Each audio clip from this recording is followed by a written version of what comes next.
Northern Virginia has issued a severe thunderstorm warning for southeastern Frederick County in northwestern Virginia, Clark County in northwestern Virginia, northeastern Warren County in northwestern Virginia, northwestern Fauquier County in northern Virginia until 3 p.m. At 2:22 p.m., severe thunderstorms were located along a line extending from 6 miles northwest of Berryville to near Front Royal, moving at 10 miles per hour. Hazard, 60 miles per hour wind gusts. Source, radar indicated.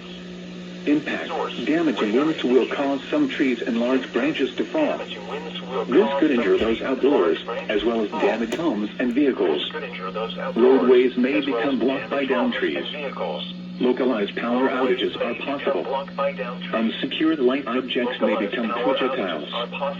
Locations impacted include Winchester, Front Royal, Millwood Pike, Berryville, Linden, Boyce, Brucetown, Howellsville, White Post, Greenwood, Gaylord, Clearbrook, Armel, Briggs, Stevenson, Wickliffe, Wadesville, Blue Mountain, Millwood, and Cedar Hill.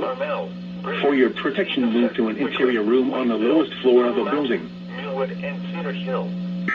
For your protection, move to an interior room on the lowest floor of a building.